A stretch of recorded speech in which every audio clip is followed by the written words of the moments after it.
Hello po mga Lodi, re-report po tayo ng problema natin sa in-stream ads na ina-applyan natin ngayon. Punta lang tayo sa ating dashboard. Ayan, click lang natin dashboard. Tapos, scroll up lang natin. Hanapin natin yung monetization. Ayan, click natin yan. Tapos, scroll up din natin. Ayan yung in-stream ads sa baba. Ayun, pag nakita nyo yung ganyan, lumabas yung may X dyan. Ayan. I-shake natin yung cellphone natin ng 3 beses para mag-screenshot siya. Yan, automatic. Lalabas yung report problem yun mga Lodi. Tapos, automatic na yan. Magsisave na yung screenshot dyan. Makikita natin yung screenshot dyan mga Lodi. I-report natin siya. Ayun, tapos include. Ayan, include. Ayan, lagay na kaagad yung screenshot natin nung sinake natin yung cellphone natin. Tapos, dyan sa describe, sa taas, magsulat lang kayo dyan mga Lodi ng magsulat kayo dun para sa Facebook kung ano yung gusto nyong sabihin, kung gusto nyong i-complain. Ayan sa akin, yun lang po yung ginawa ko. Hello Facebook team. Ayan lang, sundan lang nyo mga Lodi. Ganyan lang po yung ginawa ko. Ewan ko sa iba kung ano. Basta sa akin, ganyan lang po. Ayan. Kasama ng sulat natin na yan, mayroon din tayong screenshot.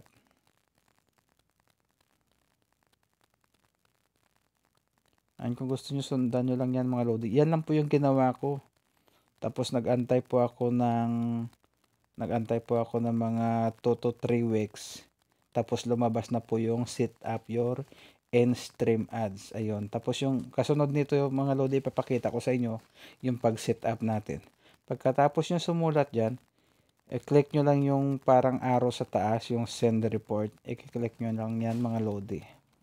Pagkatapos nito, ipapakita ko sa inyo kung paano tayo nag-set up sa in-stream ads natin kasi lumabas na siya eh. Ayan, tapos send lang natin doon sa taas.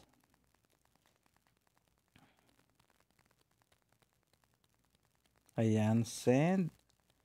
Okay, thank you so much for watching.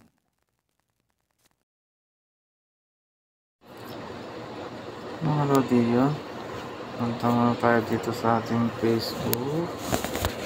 Tignan natin ito. Magsiset up tayo ng in-stream ads. Click natin yan. Tapos punta tayo dito sa dashboard. Yan, puro na siya pula. Napabayaan ko na. Scroll up natin. Tapos click natin itong monetization. Ayan. Ngayon, ito na yung lumalabas na yung in-stream ads natin set up na natin yan. Okay, ngayon ito na get started kasi ayan na nag-green na siya lahat. Dati ito yung in-apply ko na hindi siya nag-green. Ayan, nag-green na siya lahat. Get started. Ayan, click natin yan. So dahil ayan lang tayo sa add new business info. Next lang natin. Ayan. Tapos dahil PayPal yung ginamit natin dyan, click natin yung PayPal link method. Ayan. Dahil PayPal yung ginamit natin dyan, click natin yan.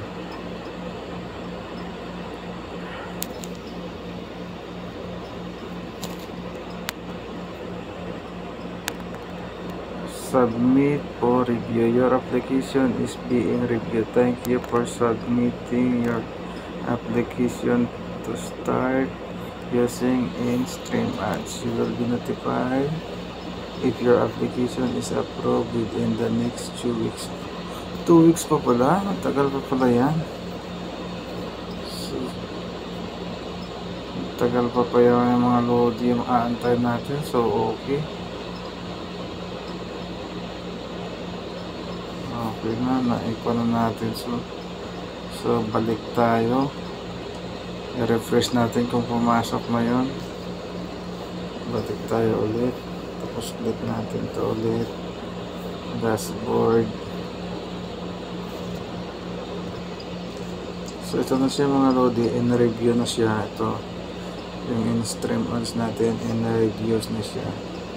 Click natin, your application is being reviewed. So mag-aantay pa tayo ng 2 weeks mga lodi. Okay, antayin na lang natin yan. Ito na lang yung kinukuha natin. Ito yung bonuses. Nag-submit na tayo dyan, pero wala pa. Tapos itong ads on Reels, nag-submit, nag-apply na rin tayo dyan, pero wala pa mga lodi. Kaya antay-antay na lang natin. So ayan lang po mga lodi, antay na lang natin yung review ni Meta kung magiging okay na ba yung in-stream ads natin. Thank you so much for watching.